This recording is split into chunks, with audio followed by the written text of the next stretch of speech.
Hello and welcome. स्वागत है आप सभी का सीएनबीसी आवाज पर। मैं हूं हर्षिता सावंत और आपके लिए लेकर आई हूं एक और बेहतरीन एपिसोड जहां पर आपको मिलेंगे ऐसे दमदार आइडियाज जिसे देख आप भी इंस्पायर होंगे अपना खुद का कारोबार शुरू करने के लिए। चलिए देखते हैं क्या है खास इस हफ्ते आपके लिए।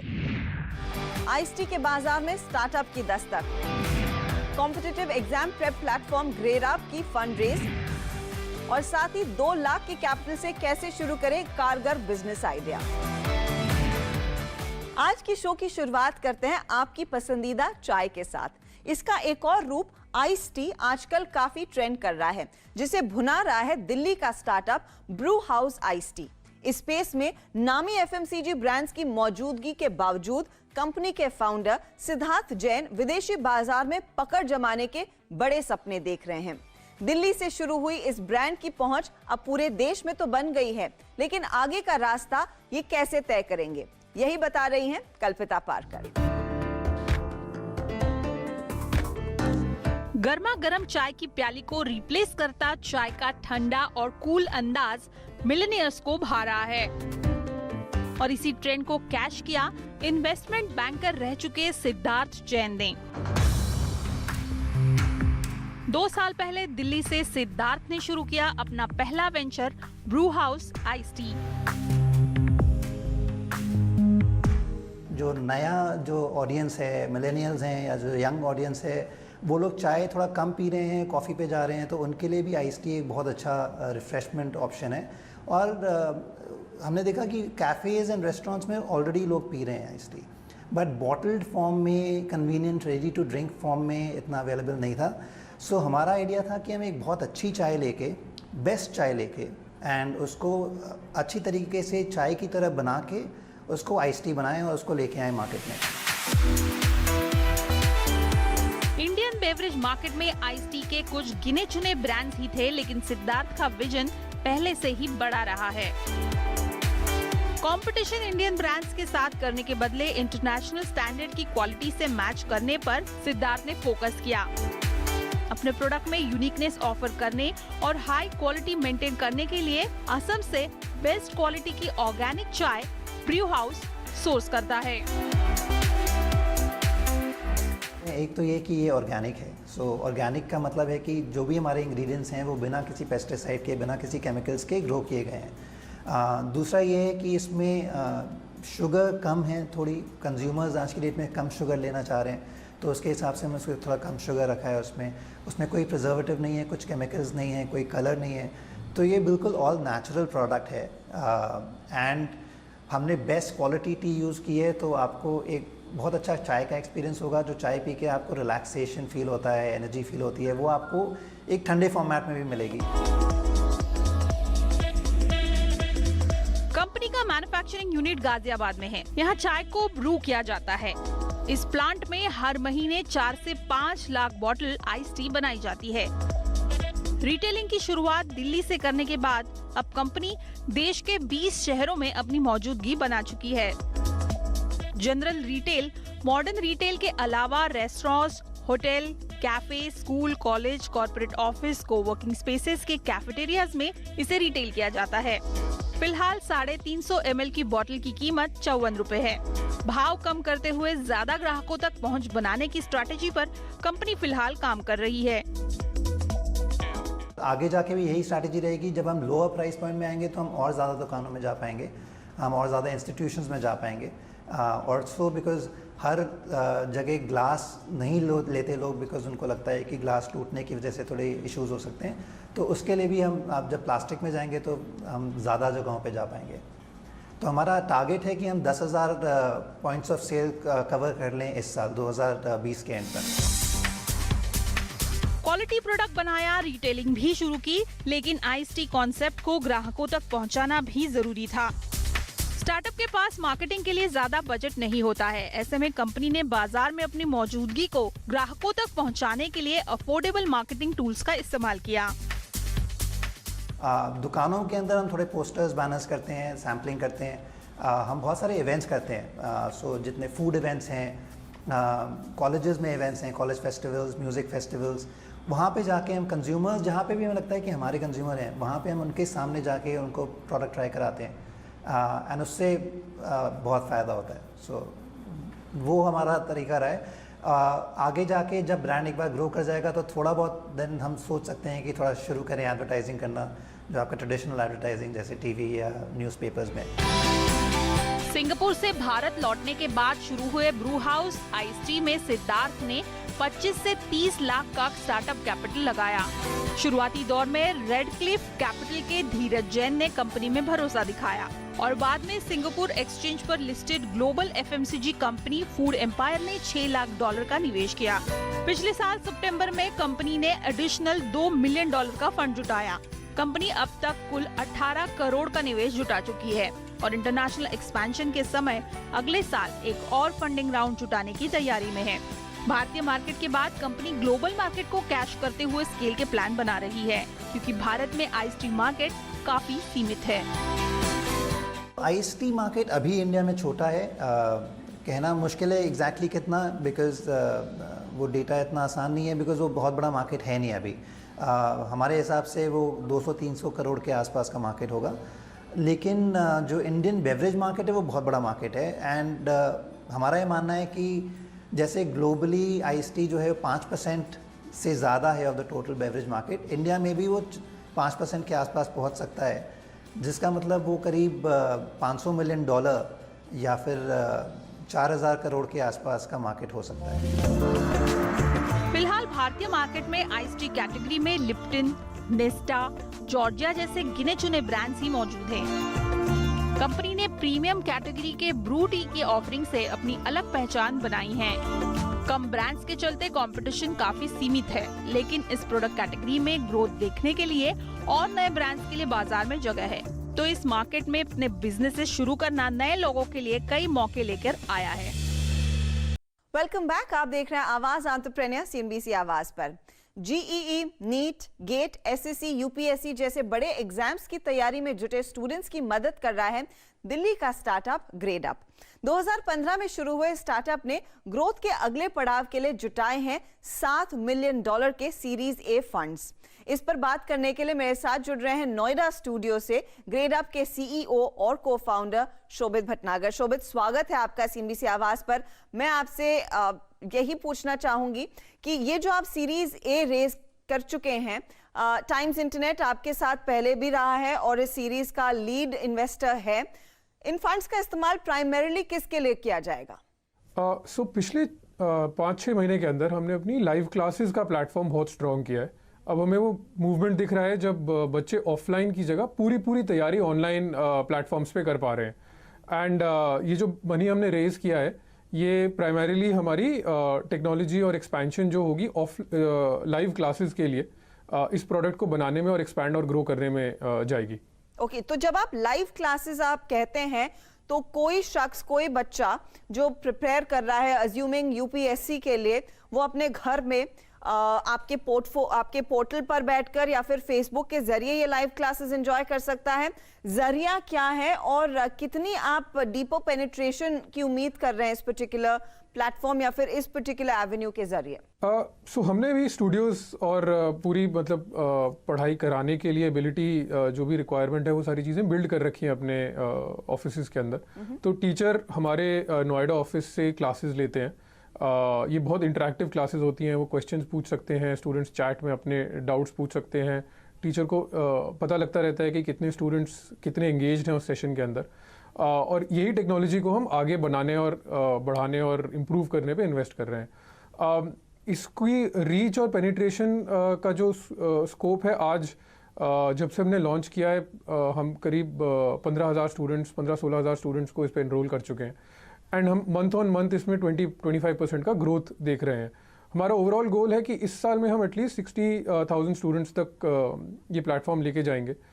और अपॉर्चुनिटी बहुत बड़ी है, तो अगले 2 से 3 साल के अंदर ये क्लियरली एक प्राइमरी पढ़ाई करने का तरीका हो सकता है, स्पेशली कॉम्पिटिटिव एग्जाम्स के लिए, जहाँ पर एक बहुत अच्छा टीचर और बहुत अच्छा प्रोग्राम, गोल ओरिएंटेड प्रोग्राम बनाना बहुत ज़रूरी होता है, जो सेंट्रली हमारे दिल्ली के अंदर अच्छे टीचर्स और उनके साथ बनाना काफ़ी आसान हो जाता है। अब शोभित, लेकिन क्या इस समय आपको लग रहा है भारत तैयार है इन लाइव क्लासेस के लिए? ऑफ कोर्स हमने देखा है डिजिटल पेनिट्रेशन पिछले 5 सालों में एक्सपोनेंशियली बढ़ा है, वो आंकड़े हर महीने बढ़ते जाते हैं, स्पेशली थैंक्स टू जियो और बाकी जो 5G टेक्नोलॉजी कंपनियां लेकर आई हैं।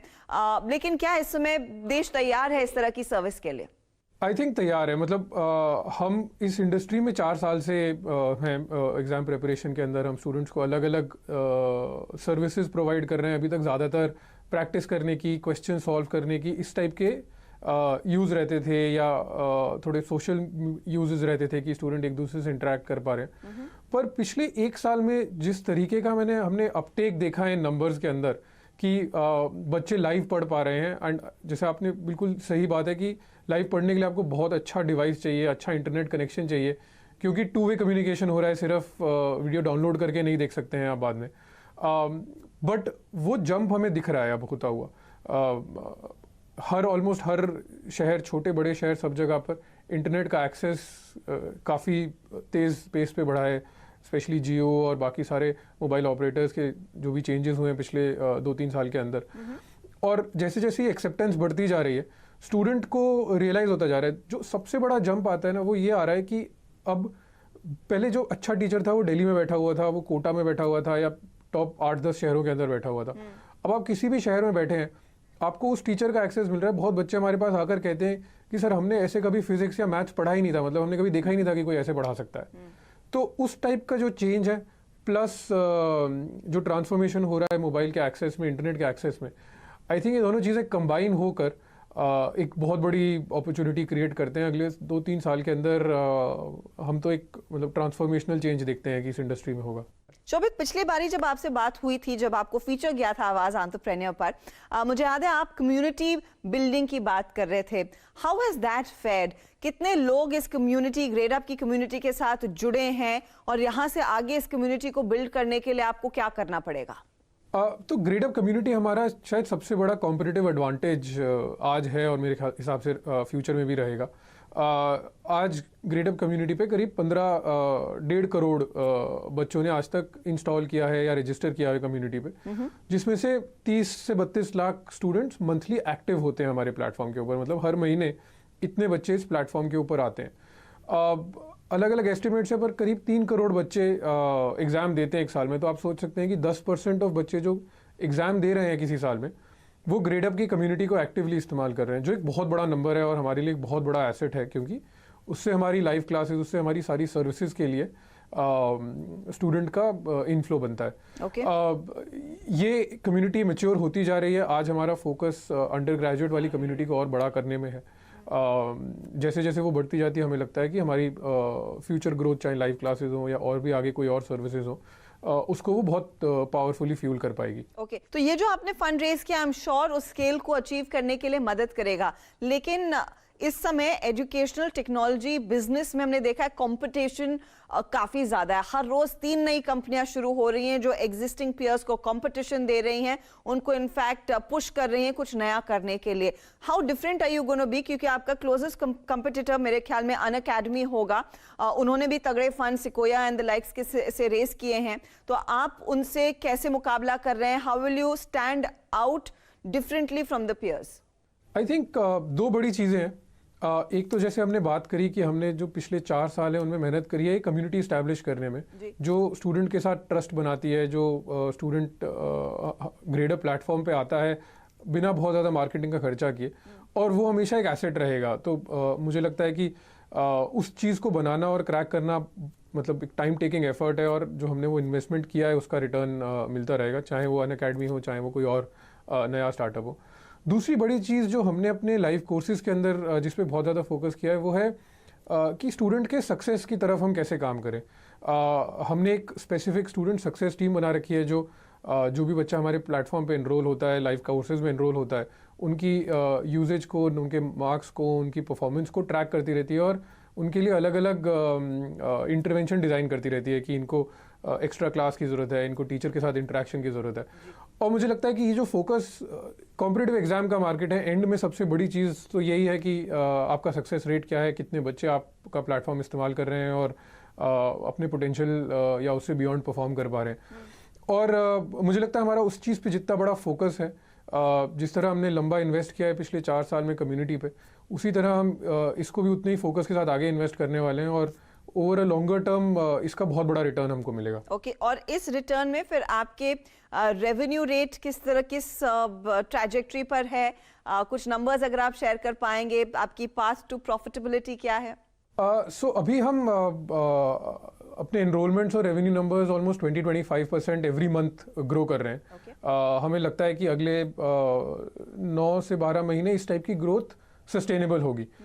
उसके बियॉन्ड और जब तक वो ग्रोथ है, हमारे लिए ओवरऑल प्रॉफिटेबिलिटी उतनी इंपॉर्टेंट नहीं है। ऑब्वियसली हर कोर्स की डिलीवरी में प्रॉफिटेबिलिटी इंपॉर्टेंट हो जाती है कि जब मैं एक कोर्स लॉन्च करता हूँ उसमें कितने एनरोलमेंट्स आते हैं, कितना मेरा कॉस्ट जाता है टीचर्स से डिलीवर करने का, वो वाली प्रॉफिटेबिलिटी हम काफ़ी क्लोजली ट्रैक करते हैं।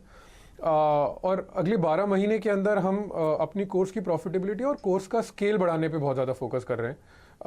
बियॉन्ड दैट मुझे लगता है मतलब हमारी ऑर्गेनाइजेशनल गोल जो है वो ये है कि फिर ओवरऑल प्रॉफिटेबिलिटी और कैसे कैश फ्लो पॉजिटिव बिजनेस बनाया जा सकता है। तो उन नंबर्स पे हमेशा गोल है। ग्रॉस मार्जिन हमारा पॉजिटिव है। अगले 1 साल तक उसी के साथ ग्रो करना है, उसके बाद हम नेट मार्जिन के ऊपर भी फोकस करने लगेंगे। ऑल द वेरी बेस्ट शोभित भटनागर, बहुत बहुत शुक्रिया हमारे लिए समय निकालने के लिए। Thank you, thanks lot. घर घर में पसंद किया जाता है और इस फास्ट सेलिंग फूड आइटम का बिजनेस सदाबहार है। आप भी इसे सिर्फ 2 लाख की लागत में शुरू कर सकते हैं। इसमें कौन सी मशीनरी लगेगी, कैसे मैनेज करेंगे आप अपना फिक्स्ड और वर्किंग कैपिटल, पूरा लेखा जोखा आपके लिए हाजिर है हमारी स्मॉल बिजनेस सीरीज में।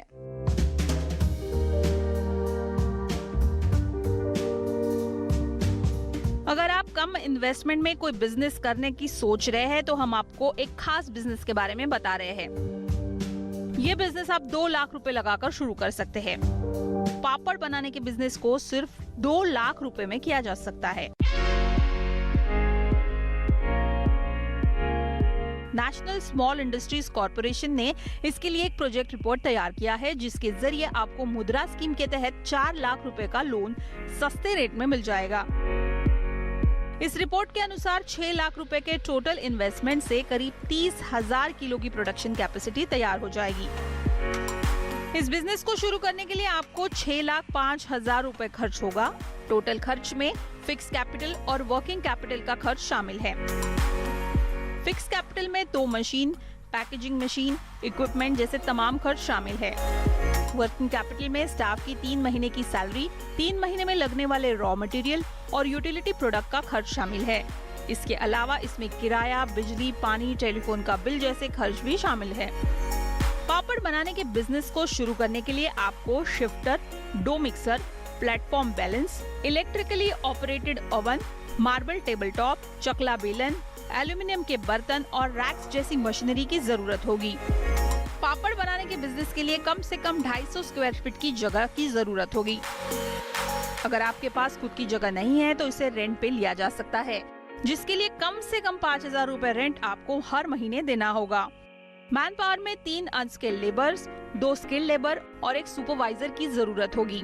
इन सब की सैलरी पर 25,000 रुपए खर्च होगा, जो वर्किंग कैपिटल में ऐड किया गया है। 6 लाख के कुल कैपिटल में से आपको 2 लाख रुपए अपने पास से लगाने होंगे।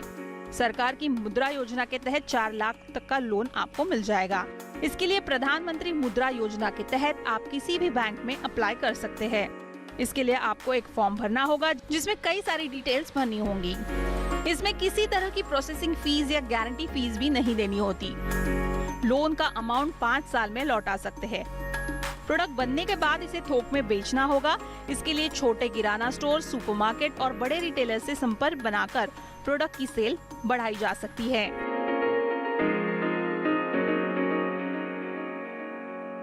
इसी के साथ आवाज एंटरप्रेन्योर में इस हफ्ते इतना ही। आपको हमारा शो कैसा लगा ये हमें जरूर बताएं। आप हमसे संपर्क में रह सकते हैं फेसबुक और ट्विटर के जरिए। अगले हफ्ते फिर मुलाकात होगी कुछ और इंटरेस्टिंग आइडियाज के साथ। नमस्कार एंड टेक केयर।